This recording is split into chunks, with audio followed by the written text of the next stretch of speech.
स्वागत है आपका। मैं हूं आपके साथ अनुज श्रीवास्तव। बुलेटिन की शुरुआत करते हैं बड़ी खबर के साथ। उत्तराखंड को आज मिलेगा नया मुख्यमंत्री। दोपहर 3 बजे होगी विधायक दल की बैठक। विधायक दल की बैठक से पहले अहम बैठक बीजापुर गेस्ट हाउस में जारी है। अहम बैठक पर्यवेक्षक नरेंद्र सिंह तोमर बैठक में मौजूद हैं। प्रभारी प्रदेश अध्यक्ष भी बैठक में शामिल हैं। संगठन महामंत्री भी बैठक में मौजूद हैं। तो ये बैठक चल रही है, बड़ी बैठक चल रही है। बड़ी खबर हम आपको बता रहे हैं, अहम खबर है, और इस बैठक में क्या कुछ निकल कर आता है वो देखने वाली बात होगी। फिलहाल आज उत्तराखंड को मिलेगा नया मुख्यमंत्री। दोपहर 3 बजे विधायक दल की बैठक होनी है, लेकिन विधायक दल की बैठक से पहले एक अहम बैठक हो रही है। बीजापुर गेस्ट हाउस में ये बैठक चल रही है। पर्यवेक्षक नरेंद्र सिंह तोमर बैठक में मौजूद हैं। प्रभारी प्रदेश अध्यक्ष भी बैठक में मौजूद हैं। संगठन महामंत्री भी बैठक में मौजूद हैं।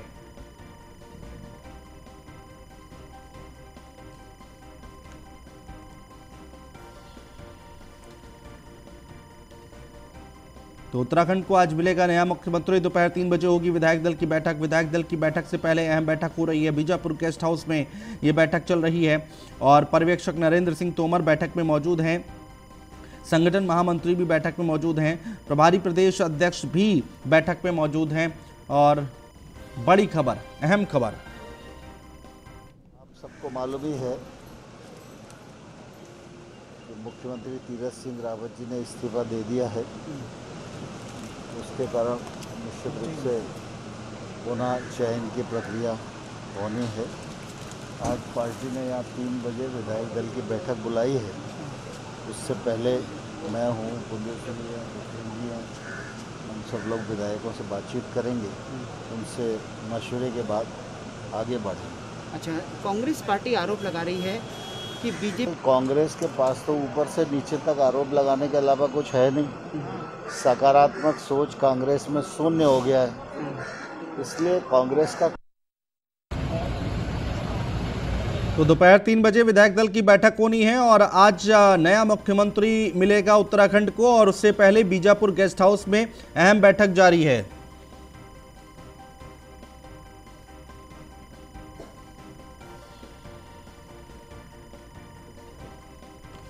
और सुदीप जैन संवाददाता देहरादून से हमारे साथ जुड़ रहे हैं। फहीम तन्हा रेजिडेंट एडिटर हमारे साथ जुड़ रहे हैं। बात करते हैं। फहीम तन्हा, आपसे पास सबसे पहले आएंगे, अभी क्या कुछ चल रहा है बीजापुर गेस्ट हाउस में?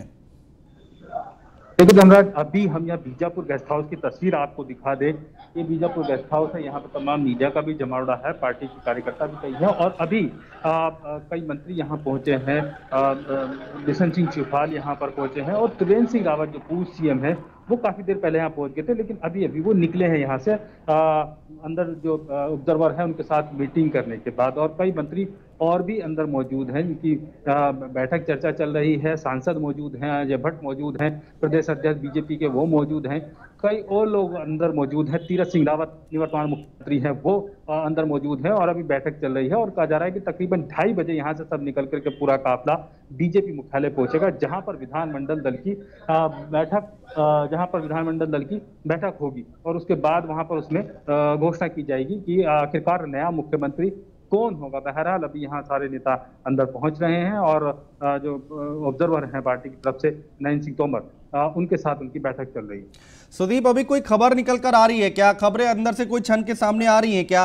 हालांकि जो उत्तराखंड में हमने देखा है, जब से राजनीति वहां पर देखनी शुरू हुई है, वहां पर दोनों ही पार्टियों में खेमेबाजी बहुत है। ऐसा भारतीय जनता पार्टी में भी है। तो अलग अलग खेमों के अलग अलग समर्थक खुश हैं। यहाँ तो मिठाइयां भी बट रही हैं कहीं कहीं। तो कोई ठोस खबर आई है क्या सामने?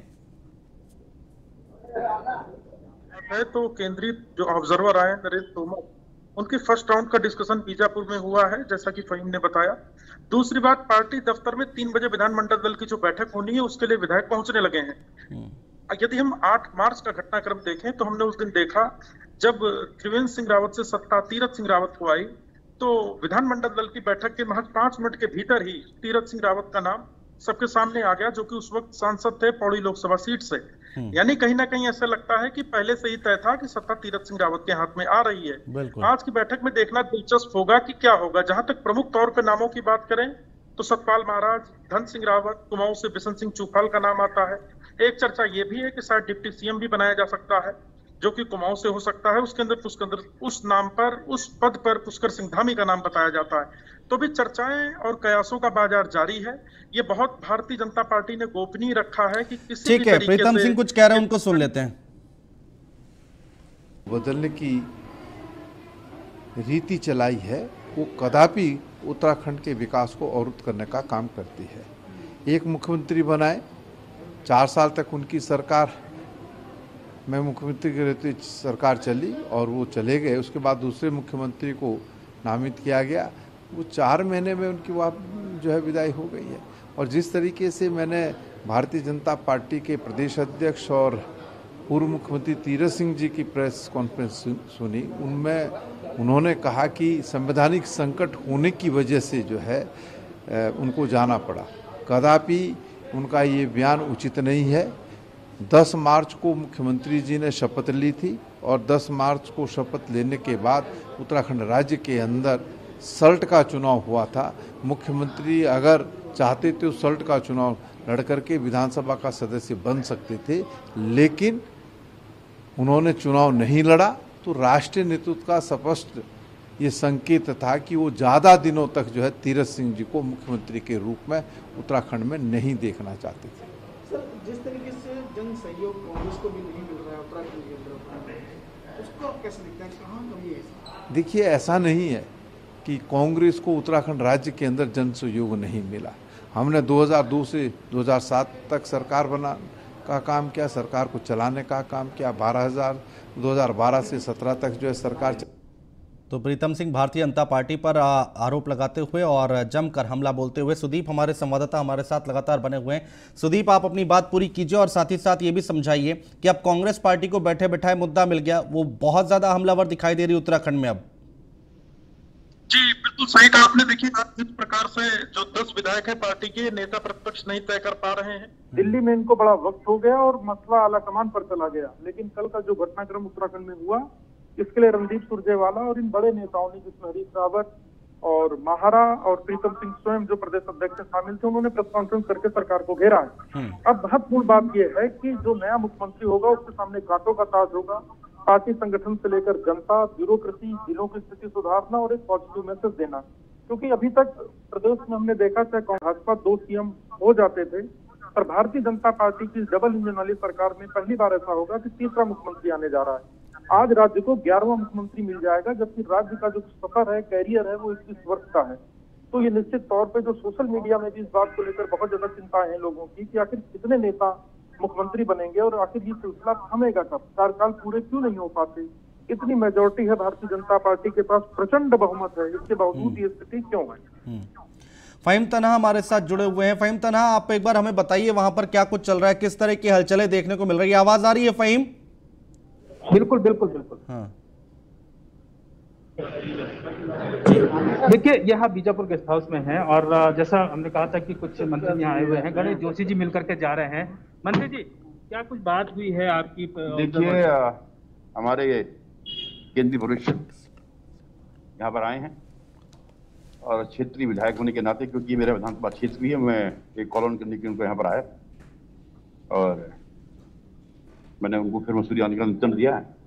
और बाकी जो आप जानना चाहते हैं, मात्र 1.25 घंटा 1.5 घंटा बाकी है, परिणाम आपके सामने आ जाएगा। क्या लगता है कैसा होना चाहिए मुख्यमंत्री अब, क्योंकि बहुत अपेक्षाएं भी हैं। मुख्यमंत्री भारतीय जनता पार्टी का होना चाहिए और भारतीय जनता पार्टी का ही बनेगा।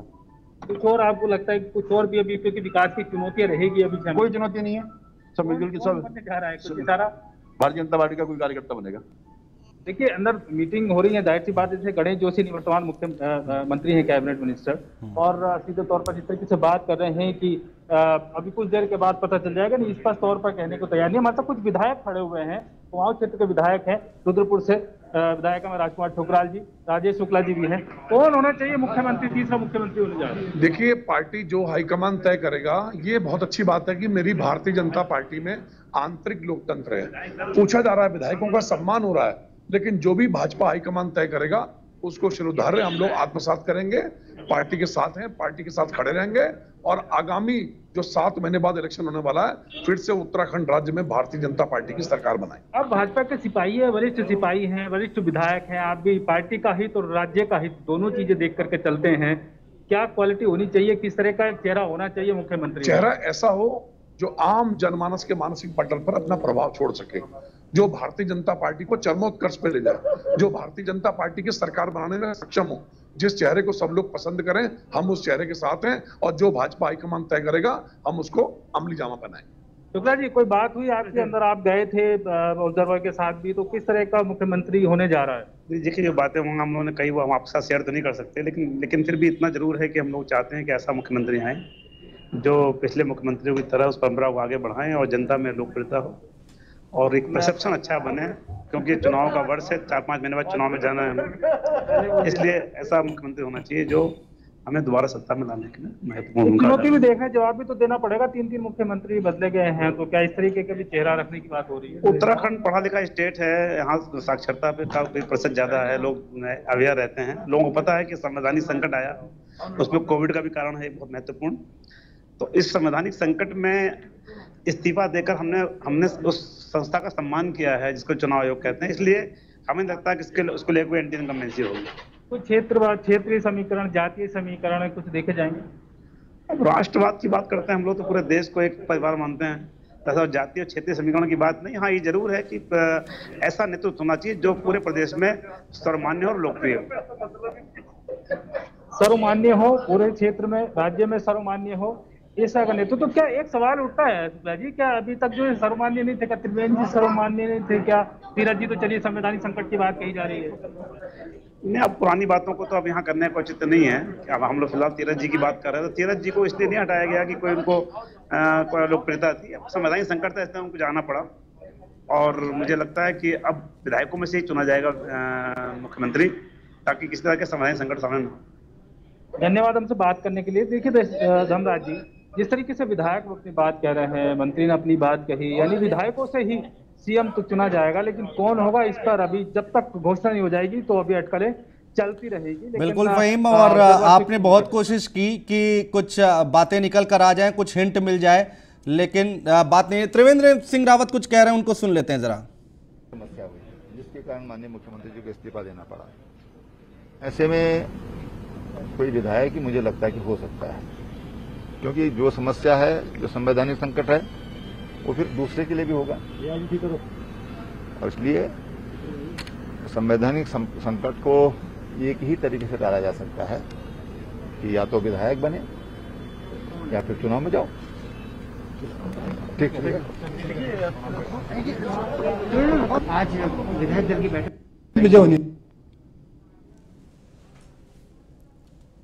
कांग्रेस का क्या आरोप लगा उसके बाद?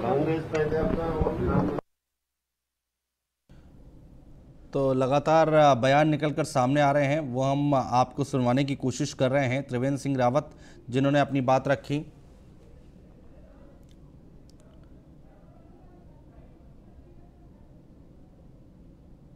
आपको लगता है कि भाजपा में गुस्सा होगा चुनाव में? 3 बजे विधानमंडल दल की बैठक होगी और हमारा केंद्रीय पर्यवेक्षक आए हैं, वो तय करेंगे जो भी होगा सामने आएगा। और निश्चित है कि भारतीय जनता पार्टी 2022 में फतेह करेगी, ये सुनिश्चित करेगी, साढ़े 4.5 साल के विकास कर आगे ले जाएगी। 3 बजे विधानमंडल दल की बैठक होगी और हमारा केंद्रीय पर्यवेक्षक आए हैं, वो तय करेंगे जो भी होगा सामने आएगा। और निश्चित है कि भारतीय जनता पार्टी 2022 में फतेह करेगी, ये सुनिश्चित करेगी, सारे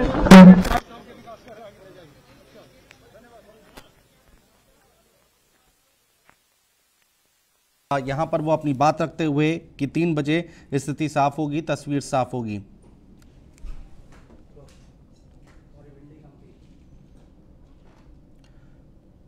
और अब आपको सुनवाते हैं कि विधायक दल की बैठक से पहले बीजेपी प्रदेश अध्यक्ष मदन कौशिक, सांसद अजय भट्ट और भाजपा प्रवक्ता विपिन कैंथोला ने क्या कुछ कहा। प्रभारी जी पहुंच चुके हैं और प्रभारी जी के पहुंचने के बाद कुछ नेता जो मिलने के लिए आए थे उनका मिलने का क्रम अभी जारी है। इस क्रम के बाद 1 बजे कार्यालय पर जाएंगे, 1-1:30 बजे, कार्यालय पर भी कुछ कार्यकर्ता होंगे, उनसे मुलाकात करेंगे विधायकों से। उसके बाद 3 बजे विधानमंडल दल की बैठक में नेता का चयन करेंगे। सर कल से वही एक का क्या विधायक दल से ही हाँ, ये इसी की संभावना ज़्यादा है। देखिए, ये हमारे भारतीय जनता पार्टी के अंदर का मामला है। कौन सिपाही सीमाओं पर रहेगा और कौन मैदान में रह के उसको कवरेज देगा, कौन सुरक्षा करेगा पूरे देश की, यानी कि सीमाओं की रक्षा करेगा, ये सर्वोच्च कमांडर का काम होता है। उसी तरह से भारतीय जनता पार्टी है, किसकी ड्यूटी कब कहाँ लगा दें, ये पार्टी का आंतरिक मामला है। लेकिन इतना हम जरूर बताते हैं कि जनता को कहीं पर भी कोई परेशानी नहीं आने देते हैं। विधानमंडल दल की बैठक 3 बजे से प्रारंभ होगी। हमारे स्टेट के प्रभारी दुष्यंत गौतम जी, हमारी सह प्रभारी, हमारे जो दिल्ली से केंद्रीय मंत्री हैं नरेंद्र सिंह तोमर जी, राष्ट्रीय महामंत्री डी पुरेंद्र जी, वो देहरादून पहुंचने वाले हैं। और आज विधानमंडल दल की बैठक है। आप सब लोगों को पता है कि विधानमंडल दल की बैठक के बाद नेता सदन कौन होगा उसकी घोषणा होगी। निश्चित रूप से सारी चीज़ों पर जो है वो आज स्थिति साफ हुई। और देहरादून से खबर आ रही है, सियासी सरगर्मी के बीच मिठाई वितरण किया गया है। त्रिवेंद्र सिंह रावत के दफ्तर में मिठाई बांटी गई है। पूर्व सीएम त्रिवेंद्र सिंह रावत को भी मिठाई खिलाई गई है। उत्साहित कार्यकर्ताओं ने बांटी है मिठाइयां। मुख्यमंत्री के नाम के ऐलान से पहले मिठाई बांटी गई है। पूर्व सीएम त्रिवेंद्र सिंह रावत ने क्यों खाई मिठाई, ये सवाल उठाया। आप देख सकते हैं तस्वीरों में। इस समय बीजापुर गेस्ट हाउस में पूर्व सीएम त्रिवेंद्र मौजूद थे और अभी जब वो बाहर निकले बीजापुर गेस्ट हाउस से तो आपने सुना उन्होंने क्या कुछ कहा, क्या कुछ बयान दिया। फिलहाल 3 बजे तस्वीर पूरी तरह से साफ हो जाएगी, लेकिन ये तस्वीरें भी सामने आ रही हैं। यहाँ पर मिठाई क्यों बांटी जा रही है समझ में नहीं आ रहा है। तो ये मिठाइयाँ बांटी गई हैं और त्रिवेंद्र सिंह रावत जो इन्होंने मिठाई खाई है, कार्यकर्ता उत्साहित दिखाई दे रहे हैं और उन्होंने मिठाई बांटी और यहाँ पर मिठाइयाँ खाई गई हैं, जैसा कि आप तस्वीरों में देख सकते हैं।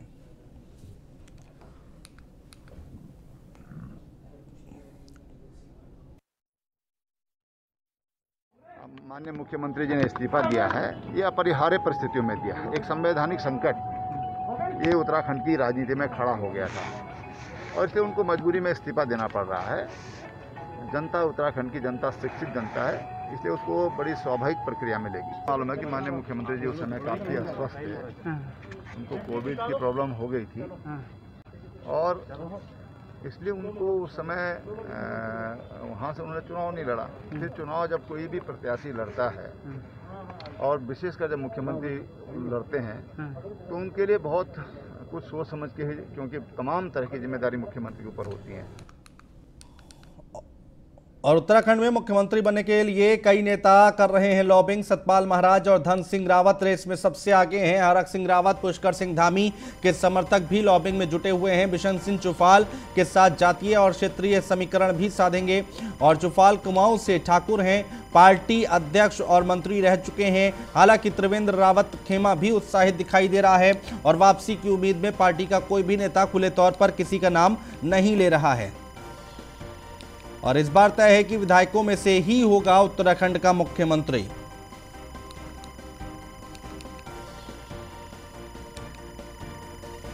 और देहरादून से खबर आ रही है न्यूज़ 1 इंडिया से। बिशन सिंह चुफाल ने की है बात, राज्य के हालात पर बोले हैं बिशन सिंह चुफाल। बीजेपी की सरकार ही विकास कार्य आगे बढ़ाएगी, ये चुफाल की तरफ से कहा गया है।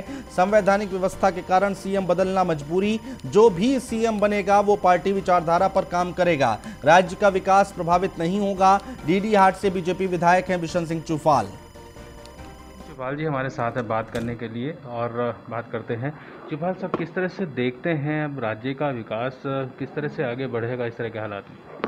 देखो, प्रदेश का विकास आगे बढ़ रहा है। भारतीय जनता पार्टी की सरकार, जनता का जनादेश हमारे लिए 5 साल का था।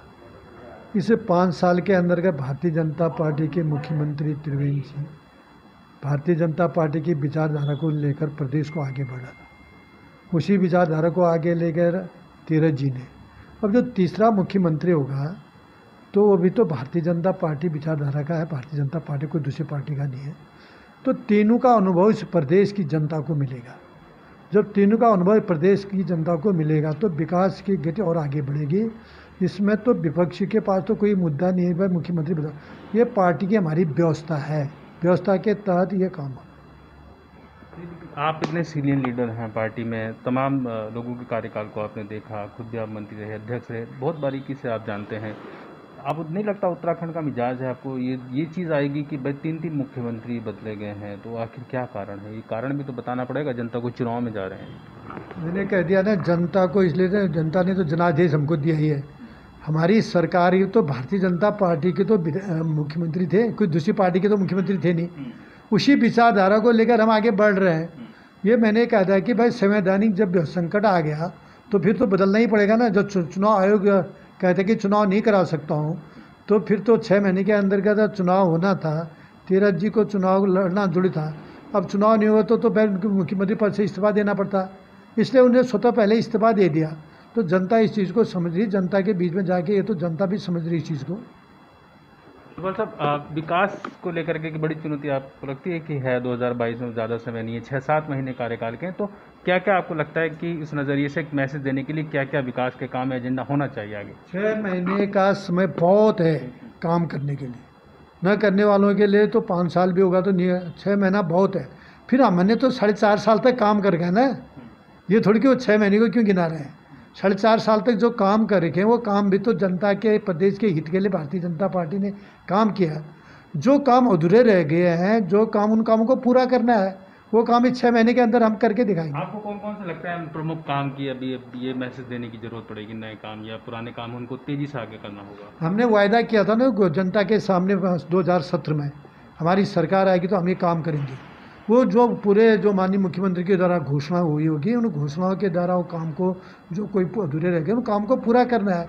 उसके अलावा भी जो काम आवश्यक है इसमें, जो विशेषकर स्वरोजगार, नौजवानों को रोजगार दिलाने की, ये हमारी सबसे पहले प्राथमिकता है कि नौजवानों को भारतीय जनता पार्टी स्वरोजगार के माध्यम से उनको रोजगार दिलाएगी। न्यूज़ ऑन इंडिया से बात करने के धन्यवाद। ये थे बिशन सिंह चुफाल जी, सीनियर लीडर हैं, कई बार के मिनिस्टर हैं और निवर्तमान मंत्री हैं, कैबिनेट मिनिस्टर, और उन्होंने विकास को लेकर के आगे बात कही कि अब तक बीजेपी की सरकार थी और आगे भी है, विकास के काम उसी तरीके से आगे बढ़ते रहेंगे।